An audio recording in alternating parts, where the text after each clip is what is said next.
Pessoal, tudo bem com vocês? Espero que vocês estejam bem. Eu estou bem, graças a Deus.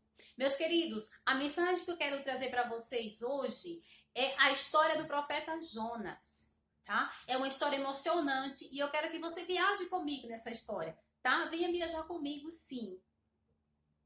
Meus queridos, às vezes a gente imagina, ou alguém falou, que o chamado de Jonas, ele iniciou no momento em que Deus falou para ele ir para Nínive. E na verdade não foi. O chamado de Jonas, ele iniciou no reinado do rei Jeroboão II, tá? Foi o momento em que Israel estava precisando passar por uma reforma política e uma reforma econômica, uma transformação em Israel, porque os reis anteriores a Jeroboão, eles desobedeceram a Deus, fizeram o que era mal diante do Senhor. Então Israel, posso falar assim, que estava uma bagunça, uma baderna, tanto na parte espiritual quanto na parte econômica. Então, o chamado de Jonas, ele inicia aí. Ele foi chamado para promover uma mudança no Israel, na nação de Israel. Tá bom, meus queridos? Mas eu não quero me deter muito nisso, não. Se você realmente quer saber como iniciou o chamado de Jonas, você vai lá no livro de 2 Reis, 14:25, você vai entender o que eu estou falando, tá? Mas eu quero falar aqui, meus queridos, sobre o momento em que Deus falou para Jonas ir para Nínive. Pregar para Nínive, porque aquela cidade, ela estava pecando demais. Ela estava fazendo o que era mal diante dos olhos do Senhor. Estava adorando outros deuses, coisas que Deus ele abomina na sua palavra. Então Deus ele queria destruir aquela cidade. Porém, ele falou para Jonas ir lá, né? Porque Deus ele sempre avisa. A intenção de Deus é salvar o homem, é salvar a humanidade. Ele não quer destruir. Ele sempre vai avisar. Então a Bíblia fala que Jonas ele foi para Tarsis, pegou o navio e foi para Tarsis. E durante essa viagem de Jonas, no navio, aconteceu uma tempestade em que os marinheiros ficaram todos atormentados e jogavam todas as suas bagagens no rio, no mar, né, para que viesse amenizar o peso. Porém, a tempestade ela não cessava, não parava. E eles lançaram sorte entre eles e perceberam, entenderam que Jonas era o motivo daquela tempestade.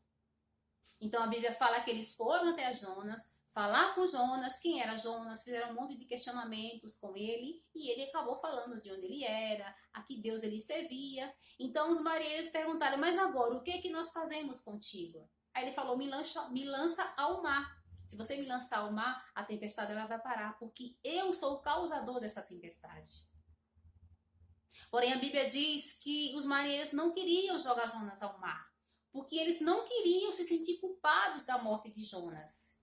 Mas não teve outro jeito e eles acabaram realmente lançando Jonas ao mar. E foi no momento em que Deus envia um peixe, envia uma baleia para engolir Jonas. Talvez você pode pensar, mas Fabiana, a Bíblia não fala que é uma baleia. Fala, meu irmão, ela fala assim, meu amigo, que é uma baleia, tá? Eu só vou ler para você em Mateus 12:40. Mateus 12:40, que Deus fala que é uma baleia, que fala assim. Assim como Jonas esteve 3 dias e 3 noites no ventre da baleia, assim estará o Filho do Homem no seio da terra. Então, a Bíblia ela deixa muito claro que é uma baleia, que foi uma baleia que engoliu Jonas. Só que eu vejo isso, meus queridos, como um livramento de Deus. Deus ele mandou a baleia para livrar Jonas, para cuidar de Jonas. Talvez você pode pensar, nossa, mas passar 3 dias no ventre da baleia é cuidado de Deus? É cuidado de Deus sim.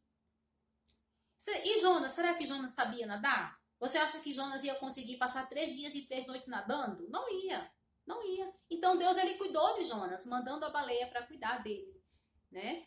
Aí a Bíblia também fala que na segunda vez foi que Jonas deu ouvido à palavra dele e foi até a Nínive e pregou para Nínive, pregou a palavra, pregou o arrependimento e aquela cidade inteira ela se arrependeu. E Deus não destruiu aquela cidade, porque ela se arrependeu. Né? Porém, nós vemos na história que Jonas, ele ficou bravo, ele ficou tipo irado, com raiva de Deus, reclamando, questionando por que Deus tinha tido misericórdia daquela cidade. Mas Deus não teve misericórdia de Jonas? Deus, ele foi bom com Jonas. Deus livrou Jonas da morte quando mandou o peixe engolir ele. E por que Jonas não teve misericórdia daquela cidade? Meus amigos, só até aqui, o que eu aprendo com essa história? É que muitas vezes nós não queremos ter misericórdia do outro, misericórdia do próximo. Nós queremos que Deus seja bom conosco, que Ele tenha misericórdia da nossa vida, que Ele nos proteja, que Ele cuide de nós, mas nós não temos misericórdia um do outro. Porque a intenção de Deus, em nenhum momento, a intenção de Deus é destruir a nação. Em nenhum momento, a intenção de Deus é acabar com o ser humano. De jeito nenhum. Deus, ele não quer isso. Ele quer paz, ele quer alegria para o povo, para a nação, para o mundo. Ele quer vida. Só que Jonas, ele ficou, né? Mas, tá vendo? É por isso que eu não vim da primeira vez, porque eu sabia que o Senhor ia ter misericórdia desse povo. E a Bíblia fala que aquela cidade tinha mais de 120 mil habitantes. Como é que Deus não ia ter misericórdia de uma cidade com tanta gente? Não é? Então, meus amigos, meus amados, que nós venhamos ter misericórdia do próximo, que nós venhamos colocar dentro de nós, do nosso coração, que o outro também precisa de misericórdia de Deus. Que assim como eu preciso da misericórdia de Deus, da mão dele sobre a minha vida, o outro também precisa. O outro também precisa ser perdoado. Não é só eu ser perdoada, ser perdoado. O outro também precisa da misericórdia de Deus.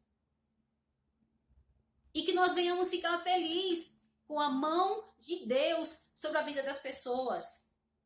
Você percebeu que às vezes, quando a gente vê alguém que está prosperando, que está evoluindo, a gente sente inveja? Em vez de a gente ficar feliz, ficar contente, fazer festa, porque o próximo está prosperando, porque o próximo está evoluindo, tanto na vida espiritual, na vida material, emocional, em todas as áreas. Nós temos que se alegrar também. Mas não. Às vezes, nós apenas falamos isso, mas nós, no fundo, dentro do nosso coração, a gente não se alegra quando o outro está bem. Quando o outro consegue comprar uma casa, quando o outro consegue comprar um carro, quando o outro consegue casar, quando o outro consegue ter um aumento no seu emprego, a gente não fica feliz. Mas, meus queridos, que nós venhamos pedir para Deus colocar misericórdia no nosso coração, colocar compaixão dentro do nosso coração. Assim como Ele tem compaixão, assim como Ele tem misericórdia das nossas vidas, porque eu estou de pé hoje, eu acordei hoje, você também acordou hoje, porque Deus teve misericórdia da sua vida. Porque Deus está com você. Então, que nós venhamos também ter misericórdia do próximo. Pedir que Deus quebrante o nosso coração, né? Tá bom, meus amados? Que você fique com Deus, que você reflita nessa passagem, que você venha aprender com Jonas.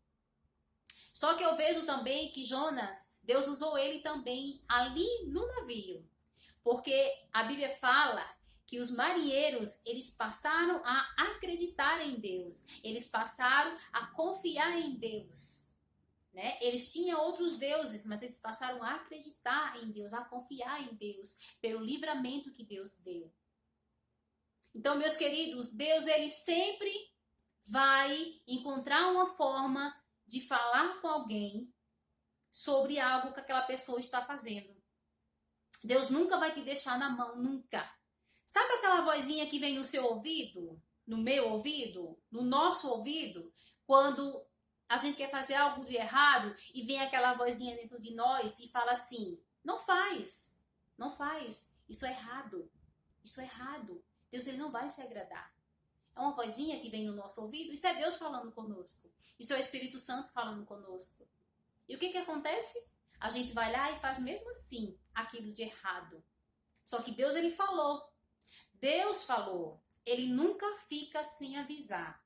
Nunca. É nós que não damos ouvidos à voz do Senhor. É nós que escutamos a nossa própria voz, o nosso próprio eu, e não ouvimos o eu do Senhor. Não é isso?